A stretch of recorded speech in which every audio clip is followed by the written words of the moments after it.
lay down my troubles down by the riverside, down by the riverside, down by the riverside. I'm gonna open up my heart to God down by the riverside, down by the riverside. I'm gonna let my Christ light shine. I'm gonna let my Christ light shine. Let my Christ light shine. I'm gonna let my Christ light shine. I'm gonna let my Christ light shine. Let my Christ light shine. I'm gonna sit down and sing a song down by the riverside, down by the riverside, down by the riverside. I'm gonna sing chants of harmony down by the riverside, down by the riverside. I'm gonna let my Christ light shine. I'm gonna let my Christ light shine. Let my Christ light shine. I'm gonna let my Christ light shine. I'm gonna let my Christ light shine. Let my Christ light shine. I'm gonna sing it around the world, down by the riverside, down by the riverside, down by the riverside. Gonna find me a way to peace, down by the riverside, down by the riverside. I'm gonna let my Christ light shine. I'm gonna let my Christ light shine. Let my Christ light shine. I'm gonna let my Christ light shine. I'm gonna let my Christ light shine. Let my Christ light shine. Let my Christ light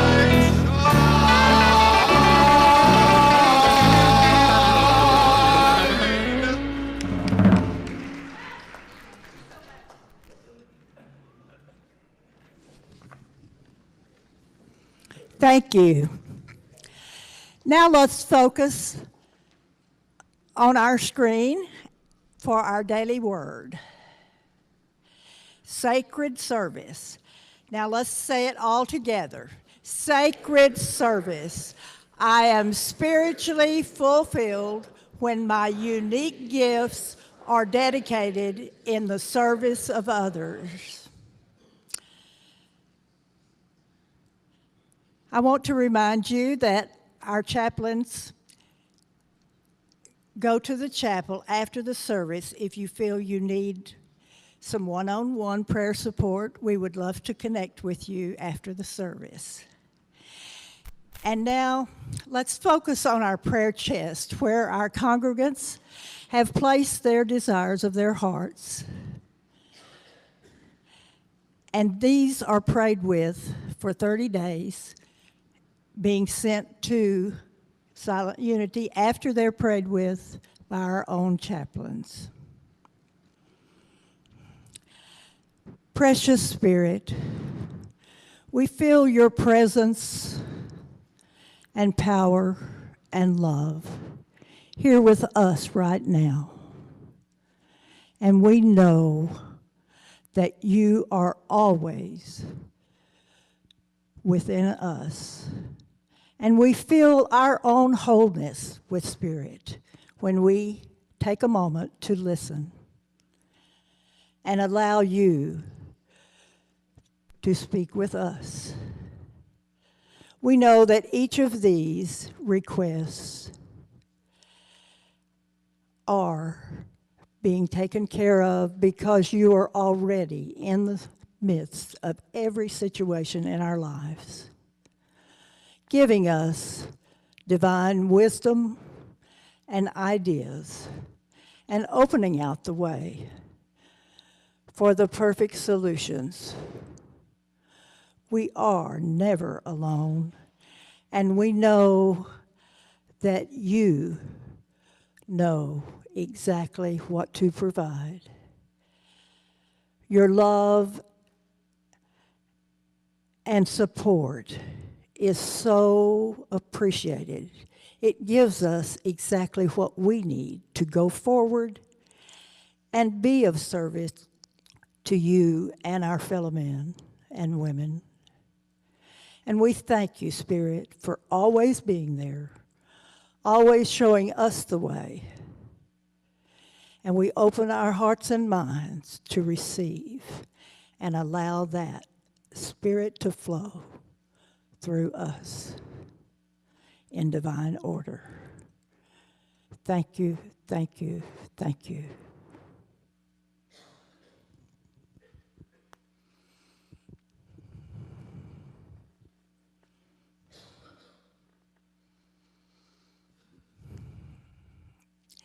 Now would you join me in the prayer for protection? The light of God surrounds us. The love of God enfolds us. The power of God protects us wherever we are. Wherever we are, God is, and all is well. Thank you, Father, Mother, God.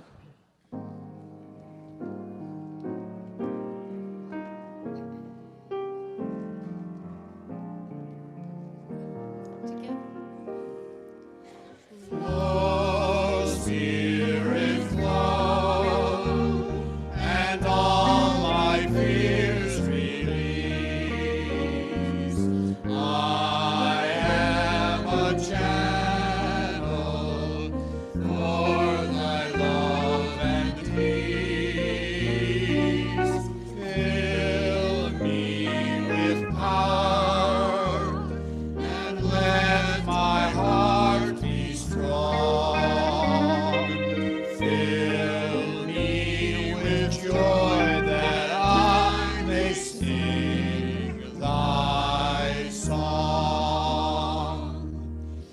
Heal, Spirit, heal, and all myself renew. I am expressing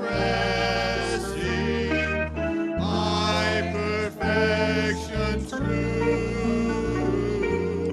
Fill me with love that I may loving be. Fill me with life that I may live for thee.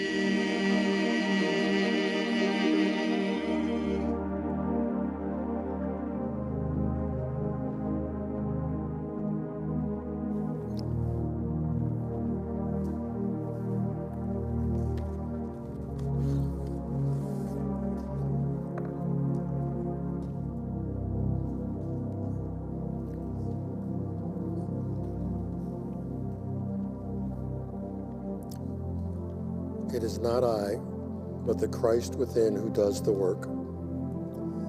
For these few quiet moments, these precious moments of prayer and meditation, we relax and allow the pressures and concerns of the day to slip gently away.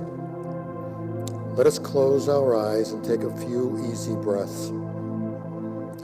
In this relaxed state, we are tuned to the love of God and are completely aware of it as peace, health, wisdom, security, abundance. As we breathe in God's love.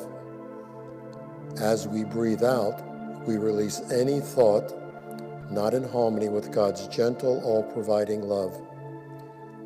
We are totally relaxed, totally in tune with the love of God and with all humanity. I surrender my will to the guidance of the Christ within me. My ego self often feels powerless and unable to solve perceived problems. I choose to remember to have my ego self step aside and focus my awareness on the Christ within me, my source of empowerment. I believe that a power greater than my ego self, the creative intelligence, the universal mind, is responding to me in a personal, positive way and is restoring me to its divine intelligence and its perfect order right now. I need only step out of the way and allow this to happen. I understand and believe that the activity of God is taking place in me right this moment, and I can feel it. This infinite power is restoring, healing, comforting, and lifting me up to its higher vibration. I believe this for you and for me. I now make a decision to place my will, my life, my mind, my emotions, every situation, all conditions, circumstances, everything that exists in my life under the direction and power of the Christ within me. I ask the universal mind to take complete charge of my life. I allow myself to acknowledge all anger, all resentment, all blame, all guilt towards all that I have known in this life. I ask for clarity of thoughts and emotions. In this moment, I put aside all blame of myself and others. I see the world free of shame and guilt. I ask for the specific help I need to recognize the Christ presence within me and to allow that Christ mind to work through me, whether for healing, a special project, guidance, or any other situation in my life. I ask and know that the universal mind responds to my request.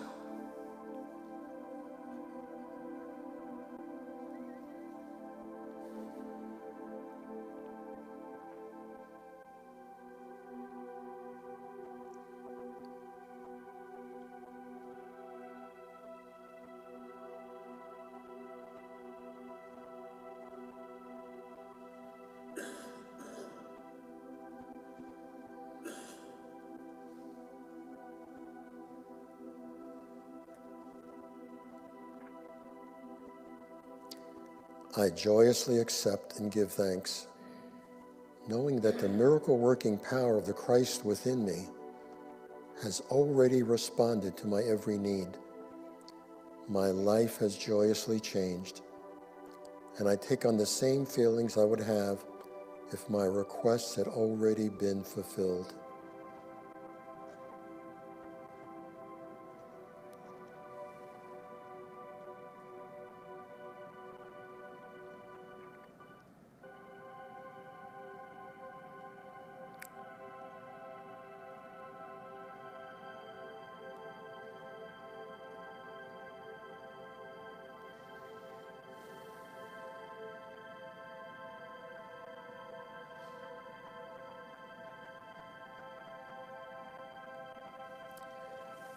We now have a covenant with the Christ mind present in each of us to get out of the way and accept the good that wants to come into our lives. And we go out into the world with a spirit of enthusiasm, excitement, expectancy, and exuberant joy. As we go out into the world, we act, feel, and express love from this moment forward in every situation. We conduct ourselves as though the perfect solution has unfolded in every area of our lives. We forgive ourselves should we return to our former ways and thoughts, and allow ourselves to come back to our Christ center. We dedicate ourselves to be of maximum service to God and our fellow beings, to live in a manner that sets the highest example of centeredness and joy for others to follow, and to remain an open channel of God's will. We are at peace. Repeat together, I am at peace. I am at peace. Slowly, let your mind become aware of the presence of this room, and slowly, when you are ready, allow your eyes to open.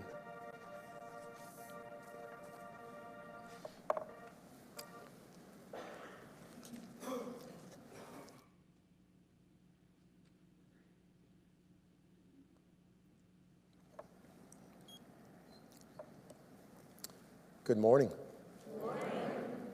My talk this morning is called A Funny Thing Happened on My Way to Disprove God. I grew up in a ghetto in Brooklyn, New York. Did you ever think that God was ignoring you? Did you ever think that maybe God wasn't ignoring you, but maybe you weren't listening? There was a story I read about of a man who would go to church every Sunday with his wife, and as soon as the minister would start to speak, he'd fall asleep. So one Sunday he's there with his wife, the minister starts to speak, he falls asleep. When he wakes up, he sees his wife walking down the aisle. So he gets up and he follows her down the aisle. When the wife sees him, she turns around and whispers to him, "Go back to your seat. I'll tell you later." It seems that the minister had asked all the women who wanted to be better mothers to come down front for a special blessing. Yes, maybe God is speaking. Maybe you're not listening. You know, growing up in an inner city ghetto can be very hard to open up to spiritual things. So even though I went to religious school for 8 years, I was like the little boy who came home from Sunday school, and the mom said, "Oh, so what'd you learn today?" And the boy said, "Well, we learned about Moses and how he took the slaves out of Egypt. They came to a big river, built a big bridge, and went into the promised land." And the mom said, "Are you sure that's the way the teacher told the story?" And the little boy said, "Well, if I told you what the teacher said, you'd never believe it." So I was like that little boy. I heard these stories, but I just didn't believe it. So by the time I reached age 18, I used to call myself an advanced atheist. Now, what's an advanced atheist? That's a person who thinks he doesn't believe in God, but he also wants to argue with everybody who says that they do. Well, fortunately for me, God had plans for me. And on one cold November evening in 1967, I got on my motorcycle for my 30-minute ride home from Brooklyn College. 5 minutes away from my parents' house, there was a steel wall right in front of me on the highway. And before I could avoid it, I crashed into a disabled trailer truck that had been abandoned on the highway with no lights on in the fog. Now, I didn't black out and go into a tunnel and see the light. Instead, I found myself in the street, bleeding profusely and in a lot of pain. Strangely enough, I didn't have any fear at the time. All I could think of is my life is meaningless. Let's just get it over with. I think that's when Spirit looked down and said, "I think we need to teach the boy what it's all about." So an ambulance came an hour later, took me to a big city emergency room. I lay on a gurney for another 2 hours until they came to me. The doctors came and sutured the deep cuts, ran some tests. And then at 3 a.m. in the morning, they came back into the room and said, "Look, all the bleeding has stopped. You don't have any major injuries. Here's a pair of crutches. You can go." So as I limped out of the hospital, I said, things are going to be different. I felt like my life had been given back to me. And I thought nothing was ever going to be the same again. Now, the doctor said I'd never run again. I was the captain of the Brooklyn College track team at the time. Well, I didn't believe that. I rode away for a track scholarship. Now, I was accepted both in Florida and Louisiana. I had a lot of relatives in Florida. I had none in Louisiana. I chose Louisiana. I knew that I wanted to be on my own. I didn't want family looking over my shoulder telling me what to do, what not to do. Now, when I got to Louisiana, I was limping, and the track coach said, "Well, watch this." And I said, "Not to worry." For some reason, I had absolute faith that I was going to heal completely. Well, within 6 weeks of getting there, I was running as fast as I did before the accident. 6 months later, I got talked into entering a weightlifting contest, at which time I hurt my low back. That injury persisted for the next 3 years, right into graduate school. Finally, a chiropractor helped. I decided to become a chiropractor. Off to Davenport, Iowa, I go, still calling myself the advanced atheist. One day a classmate tells me he's going to go to a workshop to hear a psychic speak. And I said, well, look, if you're that gullible, I better go with you to protect you. Because I thought that was just nonsense. Well, instead of protecting my friend, I started sensing something which I couldn't explain. So for the next 3 years, I kept on saying, how could this be? I don't even believe in it. Finally, in 1975, I picked up a book which changed my life. That book became my Damascus Road experience. The book was the biography of Edgar Cayce by Thomas Segru, There Is a River. I was so impressed by that book that even though I was brought up in a Jewish family and was calling myself an advanced atheist, I finished reading the book and went out and joined a Southern Baptist Sunday school. I knew that I needed to study the New Testament. I was brought up with the Old Testament. Now, Edgar Cayce said that dreams could be a pathway to your higher self. I've been having dreams all my life, never knew they had any meaning. All of a sudden, I had a reason to study my dreams. Since 1975, I've recorded over 18,000 of my own dreams. Now, these have given me information in almost every area of my life: physical, emotional, mental, spiritual, healing. Now, one of the first dreams I had that told me something specific was a dream that told me to write an article on cancer. Well, I woke up and said, I'm not going to write that. I said, I'm a chiropractor. We don't want to read an article on cancer written by a chiropractor. Well, 2 weeks go by, and my conscience won't leave me alone. So I said, okay, I'll write it. No one's going to print it. So I sent it into the newspaper as an editorial, and they wrote it. So the guidance is, anytime you have a major question in your life and you're not sure of the answer, write it on a pad by your bedside, and before you go to sleep, pray for guidance. So I wrote, should I write any more articles? A few weeks later, I got my answer in a dream. In the dream, I was a gunfighter back in the Old West. And in this gun battle, my opponent reached for his holsters to draw out his 6 guns. I reached for my holsters, drew out 2 pencils, and shot him.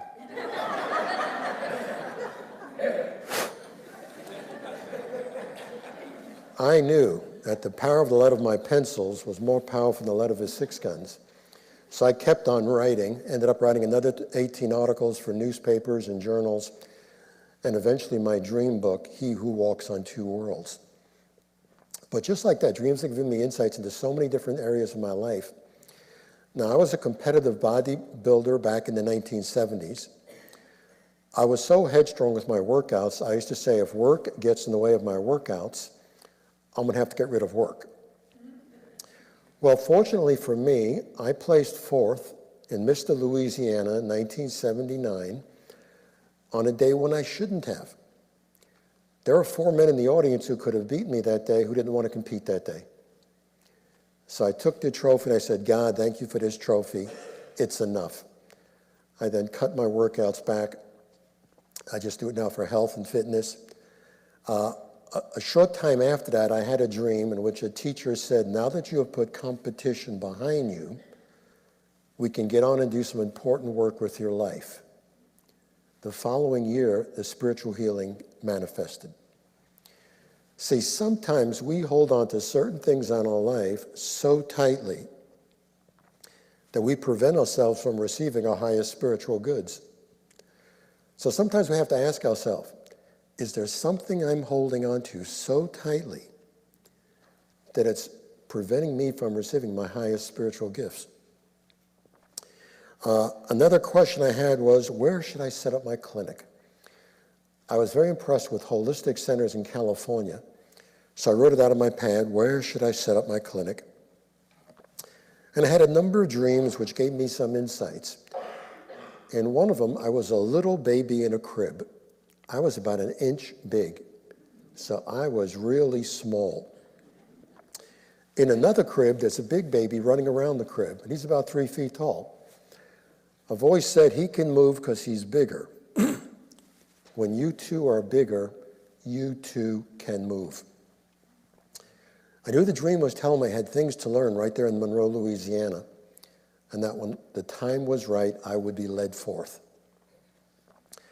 Another dream said the reason I was led to Monroe, Louisiana was that the sparse social activity will be helpful for my growth.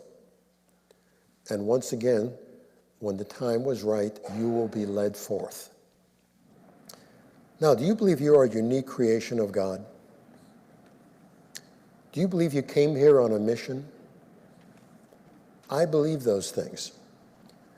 And because I do believe those things, after my busiest year as a chiropractor, I decided God didn't want me to keep the secret of spiritual healing a secret anymore. I closed the clinic and started doing the healing full time.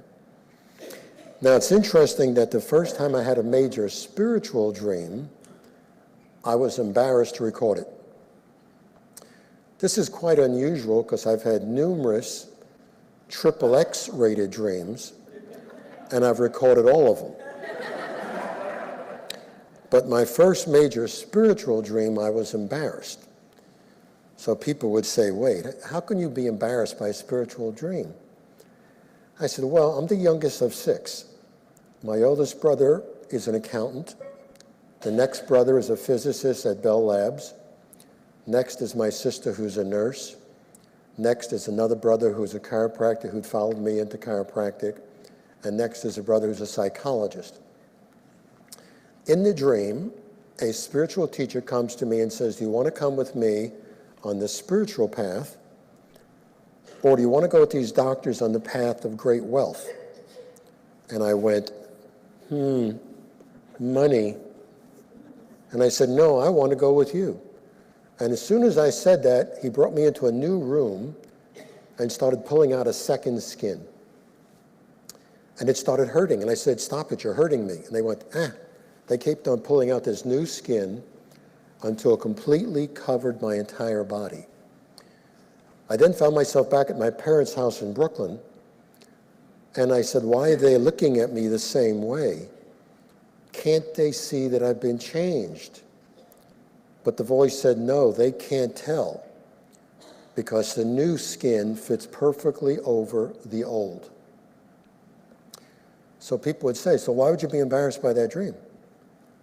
I was embarrassed by the dream because I thought somehow someone in the family would find that I would choose God over money.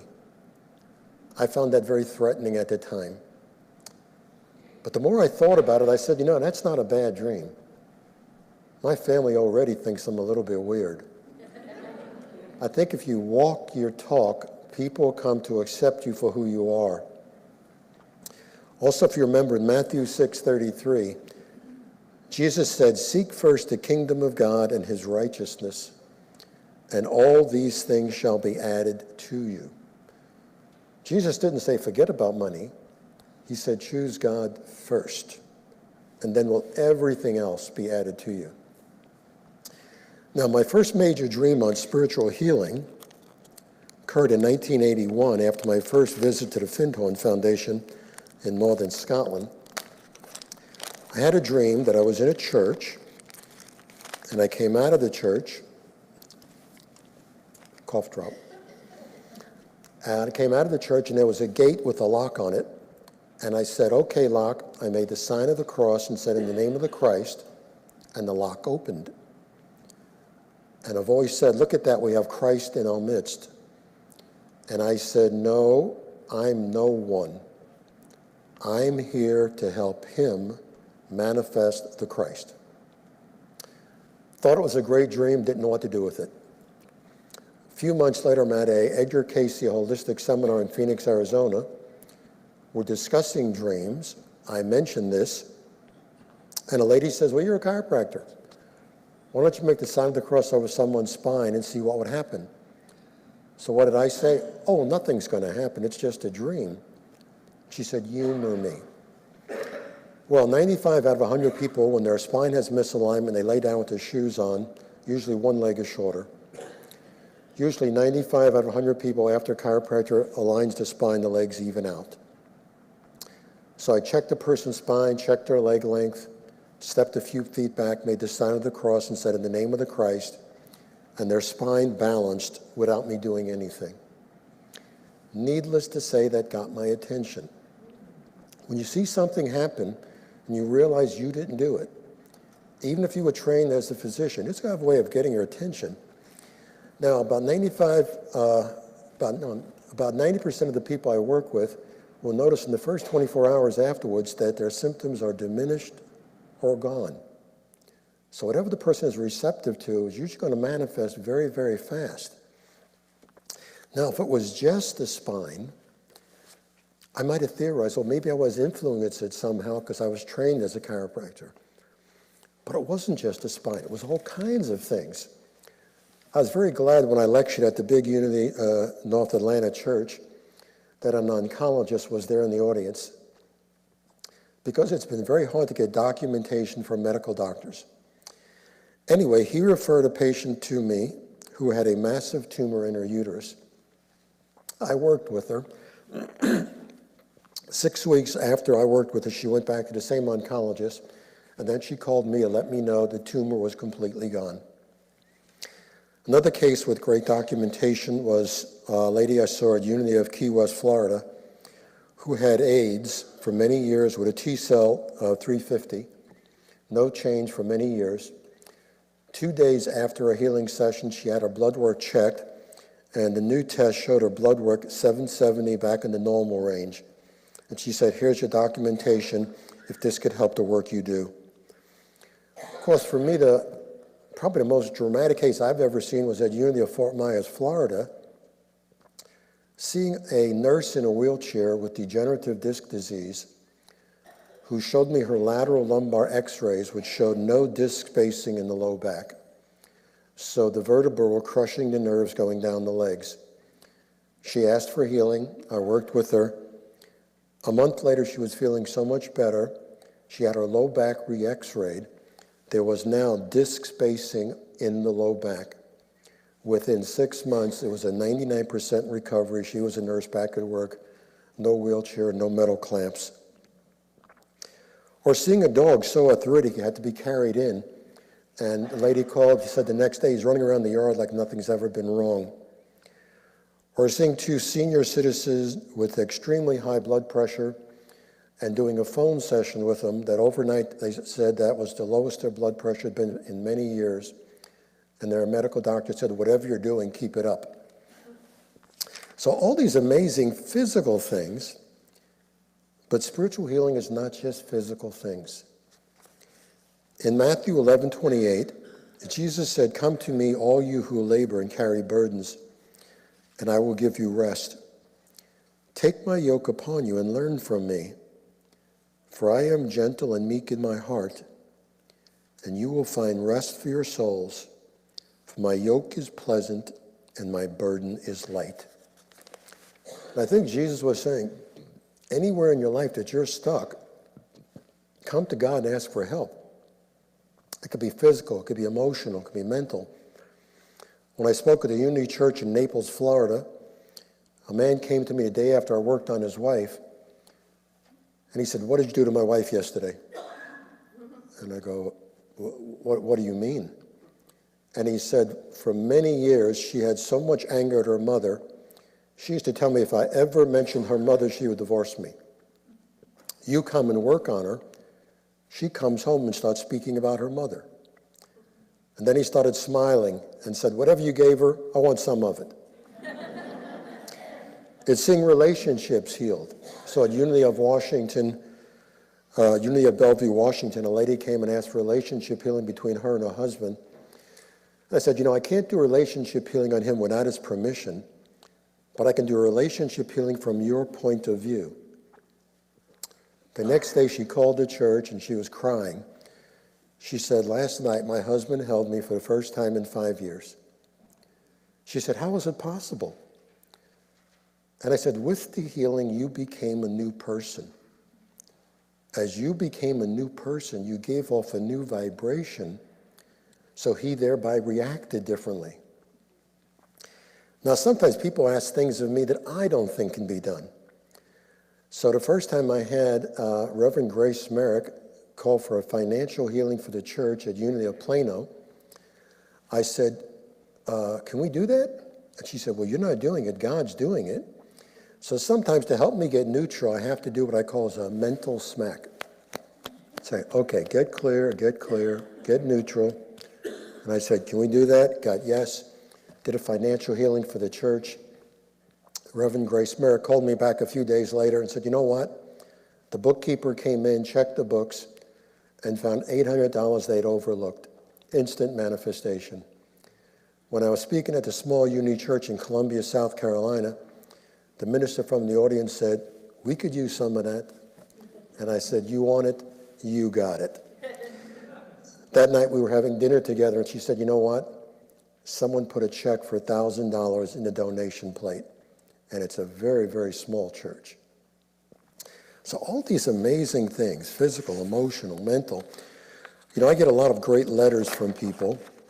One that I got was, I'm not quite sure where to begin to say thank you. I know all comes from God, but I had a miracle yesterday. I want to thank you, Dr. Shaye, for dedicating your life to God.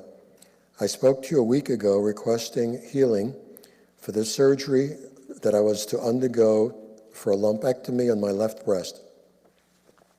I had ultrasound proof of the lump and was having it removed.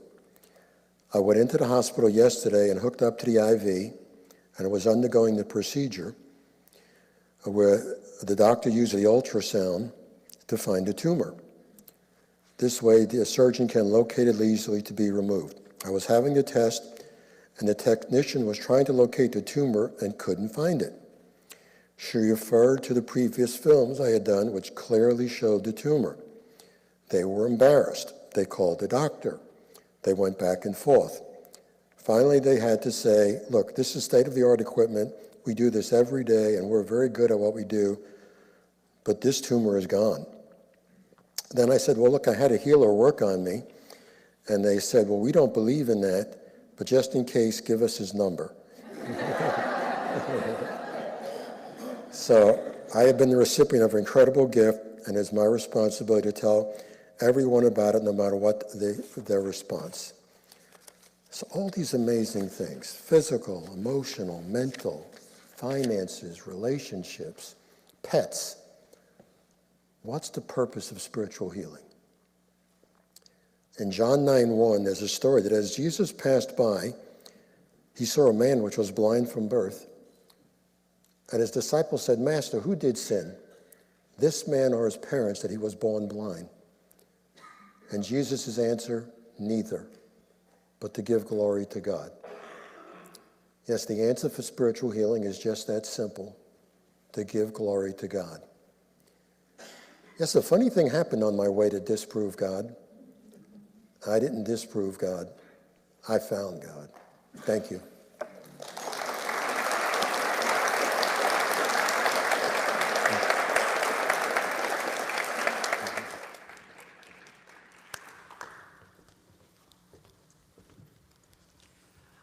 Aren't you glad you set your clocks forward and got here to hear this morning? Thank you so much. Appreciate that. This is the time in our service when we get to find out if anybody is here for the first time or a first time in a while. We have a gift for you if you are. If you would be courageous enough to raise your hand, then one of these people will find you and we'll say thank you so much for taking the time to come here.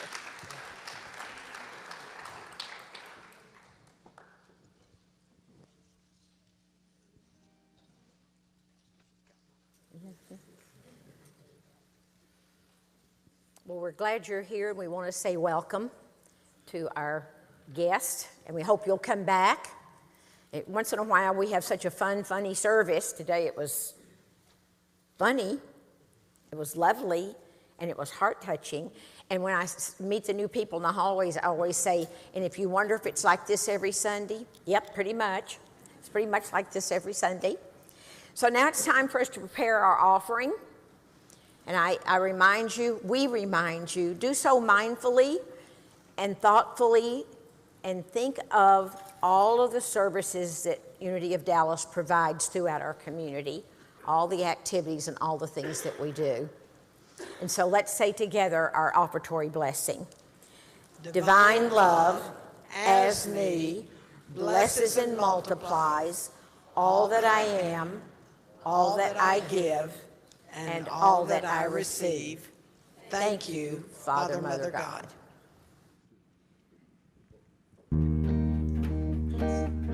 That's what it's all about. Each one of us has a choice to make every day, whether we step up as a healer and say yes to those gifts that Spirit has on our heart, whether we write a poem or show up for a friend. A magnificent friend of mine who I love so dearly introduced this song to me and said that this is something that spoke about those choices that I make, and I see it in each one of you as well. Well, isn't it amazing how a man could find himself alone,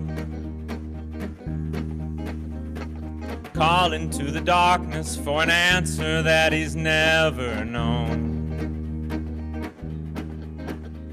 Well, isn't it amazing how a God could take a broken man, let him build a fortune, let him ruin it with his own two hands? But he crawls on up the hill to the rock on which he stands. He looks back at the crowd, he looks down at his hands, and he says, I am a difference maker. Oh, I am a difference maker. Oh, I am the only one that speaks to them, and I am the friendliest of friends of God.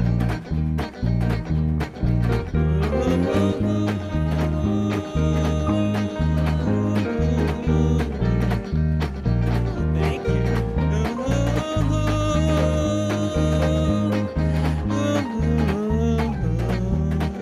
There we go.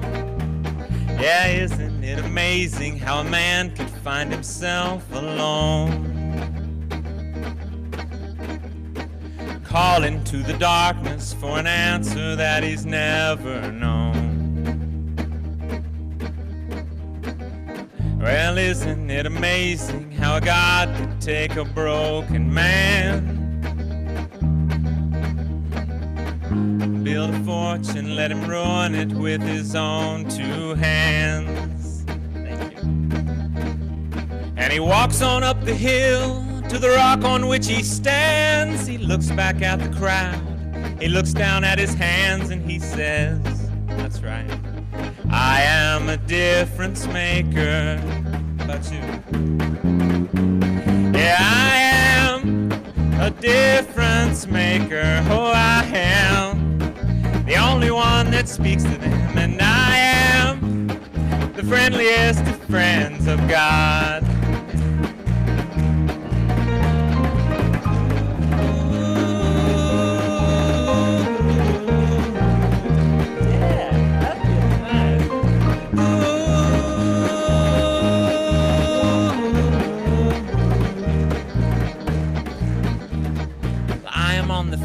About nearly everything I've seen, and I have felt the fire get put out by too much gasoline.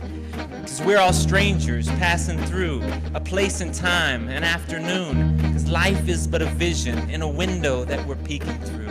A helpless conversation with a man who says he cares a lot.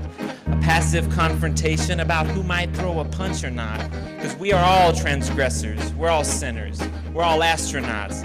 So if you're beating death, then raise your hand, but shut up if you're not. Cause I am a difference maker. Oh, I am the only one that speaks to him, and I am the friendliest of friends of God.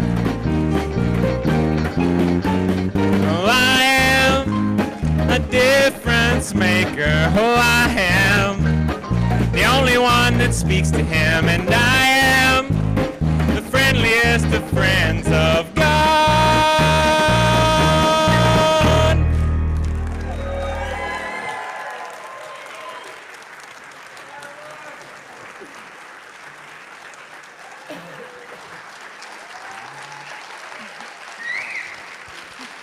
want to say yeehaw!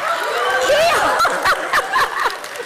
So you're seeing the multi-talents of Eric Belair today, and I love to crow a little bit, praise a little bit, brag a little bit when something good happens. Yesterday, Randy and I surprised Eric and showed up where he was competing in the Toastmasters International event. There were 12 or 13 people competing, and we sat there and watched Eric win first place.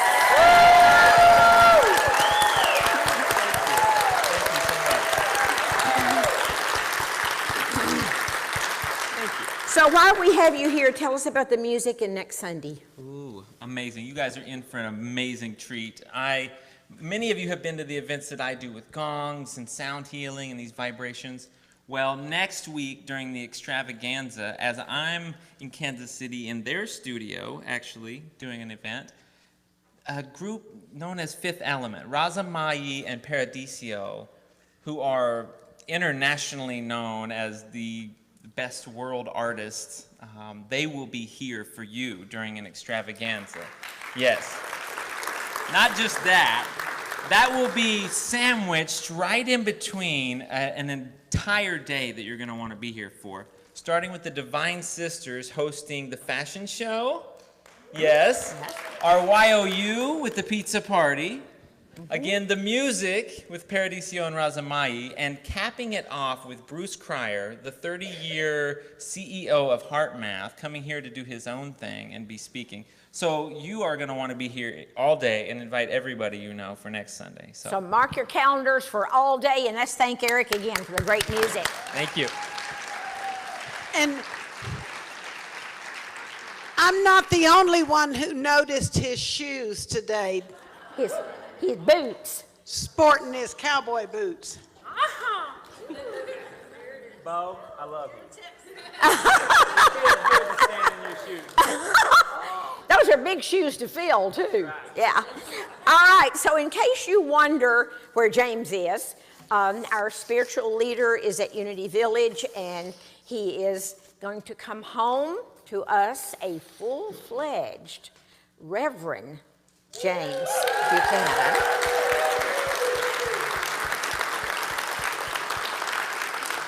And in case you think he forgets about us when he's gone, he texted me all the way through first service.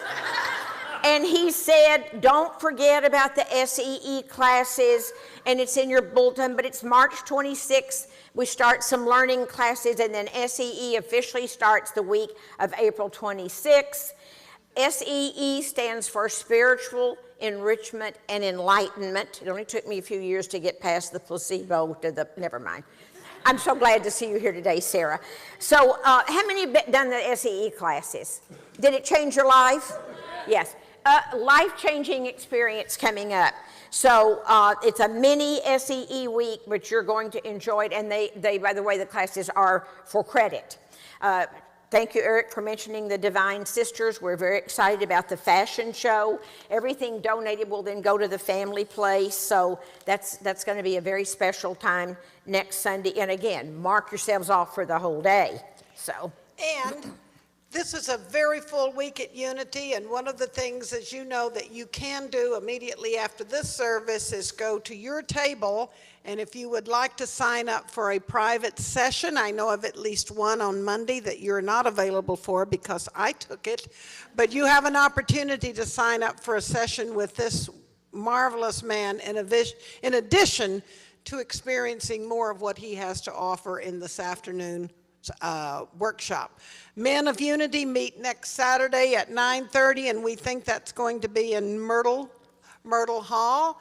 And my friends, there is so much going on next week. Please take time to read this extraordinary bulletin that Tyler has recreated for us, and keep all of that stuff up on your refrigerator so you can keep up with this. And then just one brief announcement that's not so joyful. One of our long-term Unitics here at Unity of Dallas made her transition this week. I think it was on Monday, Connie Loftus.